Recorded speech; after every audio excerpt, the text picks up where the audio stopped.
I want to give assurance to our people that this grey listing is good.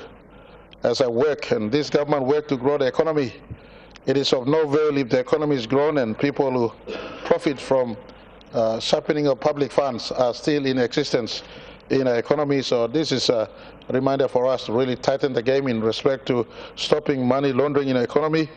I've invited the police and Auditor General and everybody else to look into what's happening in finance, planning and treasury. The need be follow the money trail.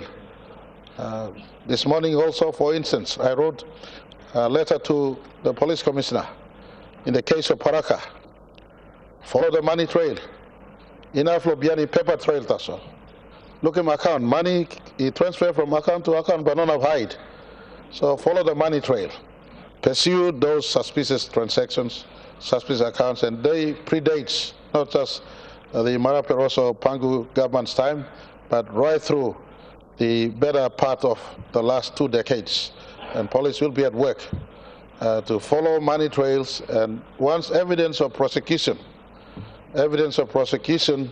or prosecuting money laundering in our country does take place, then this will form the basis of us being reassessed in a better light. And for me, as I said earlier, Mr. Deputy Speaker, I welcome this because it gives us an opportune time to close in the gaps through money laundering amidst us.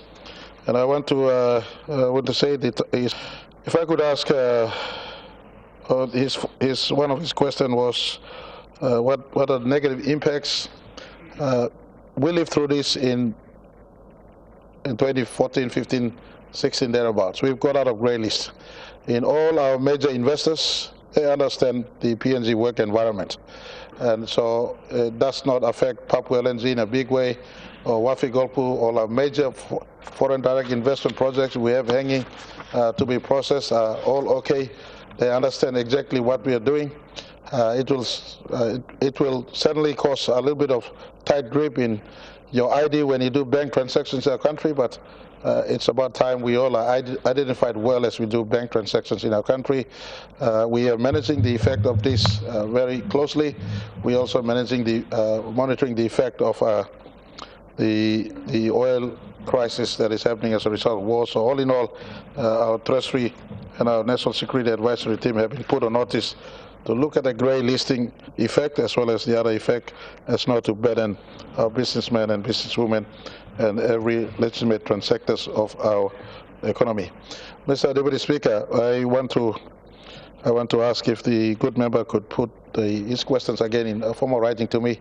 I've lost some of the issues that he's raised, but we will make a concerted effort either through the Treasurer or myself later in this sitting of Parliament on the grey listing as a standalone response for the benefit of all of us in this House and for the country. Thank you too much. Your point of order, the Honourable Member. My question was the publication of the grounds, the action plan and the timetable. Publication. Because now it reached the point where we need transparency in this whole episode.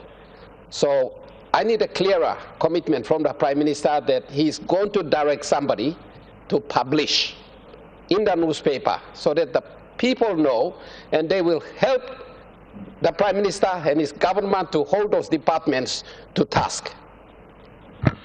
Honourable Member, your point of order is in order, but I think the Prime Minister answered and make it clear that he will direct people to publish this in paper. And he asked that your questions be put in paper to him so he can follow your questions to put publication in regard to the questions you've asked for.